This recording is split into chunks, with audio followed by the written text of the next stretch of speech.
The 2025 NBA draft was expected to be dramatic. It exceeded every forecast. A franchise traded away a generational superstar and got one in return. Another is chasing a record for their third straight Rookie of the Year award, and several prospects treated the pre-draft process like an improv exercise.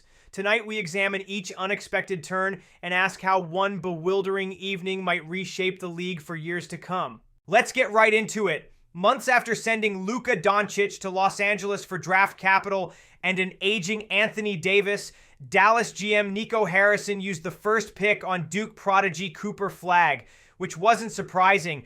And at the press conference, Harrison framed the move as a fresh start, yet every question circled back to Doncic.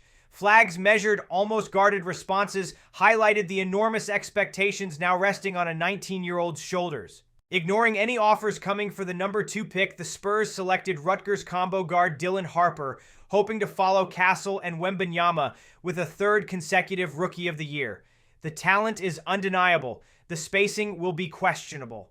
Head coach Greg Popovich asserted that outside shooting can be taught, especially with Victor Wembanyama protecting the paint and grabbing rebounds. Time will tell if this ends up being a massive, successful draft pick or a pick that should have been traded for a star. Moving on to a weird situation happening in Philly. With Joel Embiid's advancing age and health concerns, the 76ers nevertheless selected 19-year-old VJ Edgecombe with the third pick, pairing him with an aging Embiid and Paul George and a youthful Maxey and McCain. Now Philly is in a tough spot because they are straddling a win-now mandate and a youth movement which often satisfies neither sides. Edgecombe promised to accelerate a new process. But it's clear with the lack of success in the past years, management should be looking to find new homes and build around their younger guys. Even crazier situation is the Ace Bailey problem. He was projected a top 3 pick, and Ace Bailey decided to skip workouts, cancel dinner meetings, and privately signaled he preferred Washington, New Orleans, or Brooklyn as draft options. And with a big shocker, the Utah Jazz took him with the 5th pick in the draft. Now looking at his antics and how it didn't pay off, he has roughly lost around $9 million in rookie salary that could have been prevented if he didn't pull off these stunts. He has been receiving widespread criticism for his actions, and Bailey made it worse at his post-draft interviews, saying, "I can control what I control." The build-up in your draft process, you seem pretty happy to me to be going to Utah. What do you say to people that maybe just don't believe that? I mean, I control what I control, so how they feel. But to my team and me, me focusing on the basketball and them doing what they're doing, so it happens. But who knows how he will fit in with the Utah organization and fan base. With name, image, likeness, also known as NIL, deals now reaching 7-figure annual totals, many draft candidates arrive already financially secure and not with the old-fashioned grit and hunger the older generation once had. It kind of looks to be that these kids already have made a ton of money while in college, and now they want to pick where they want to live and play basketball. Cooper Flagg reportedly earned nearly $5 million before declaring for the draft, which is more money than some NBA players who have been in the league for a while. Consequently, the televised tears once synonymous with being drafted have been replaced by muted smiles and businesslike handshakes. Now to the belle of the ball. Just 3 seasons ago, Cedric Coward was playing and competing in Division III basketball. This year, Memphis traded up to select him 11th overall, captivated by his late-blooming two-way versatility and his hard-working ethic. Coward's heartfelt gratitude, thanking his coaches who unlocked gyms at dawn just so he could practice and get in some reps. Cedric was a story to hear because it's one of those rare reminders that the draft can still deliver a Cinderella story. Not everything has to have elite coaching and a high-status parent, but with an excellent work ethic and a strong passion, has shown that hard work beats talent when talent doesn't work hard. This is one of my favorites picks of the draft, and I have high hopes for the kid. The Pelicans surrendered an unprotected 2026 first-round pick to move from 23 to 13 for the Maryland center, Derek Queen. Analysts labeled the price excessive, particularly given Zion Williamson's extensive injury history, who can be the best player when playing, but he rarely does actually play, and recent acquisition Jordan Pools, who does stay healthy and can be a really good asset to the team. But he, on the other hand, struggles with lots of inconsistency during the season, but he is surrounded by some better guys that can boost his confidence. should New Orleans tank this next season is not at the game plan they should have in their mind. Because Atlanta has their pick, and it could result in Atlanta getting a top 10 pick as a result, which would help their young squad.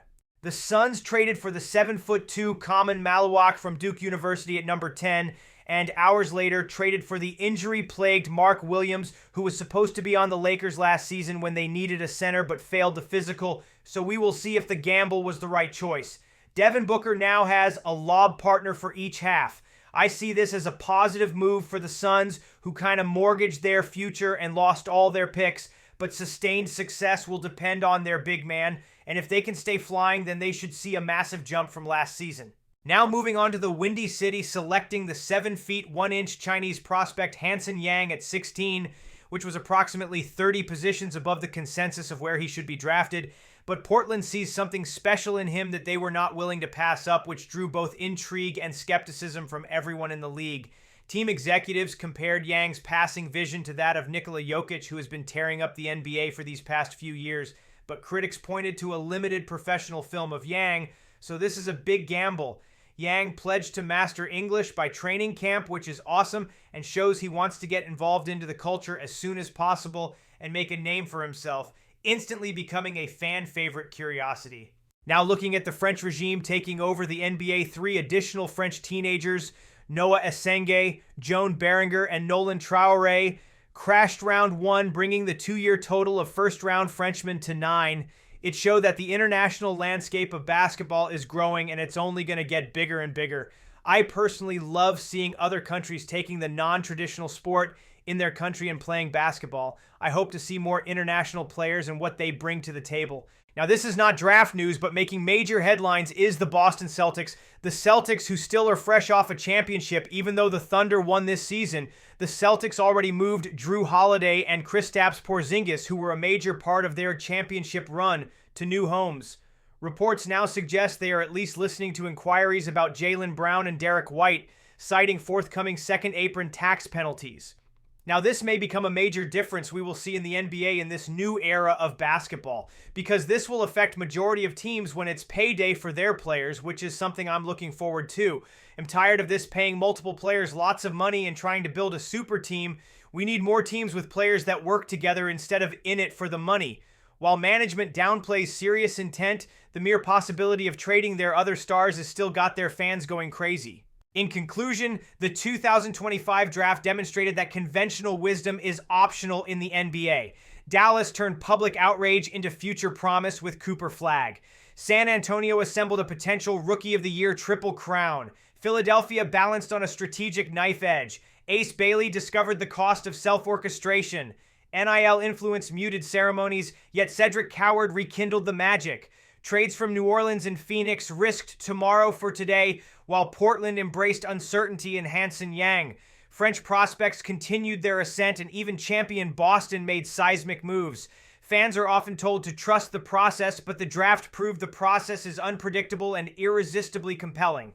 Free agency is open now. If the draft was any indication, the next shockwave is already on its way, and I'm expecting to see some major trades this offseason. See you guys in the next video, and welcome to the Swish Shot.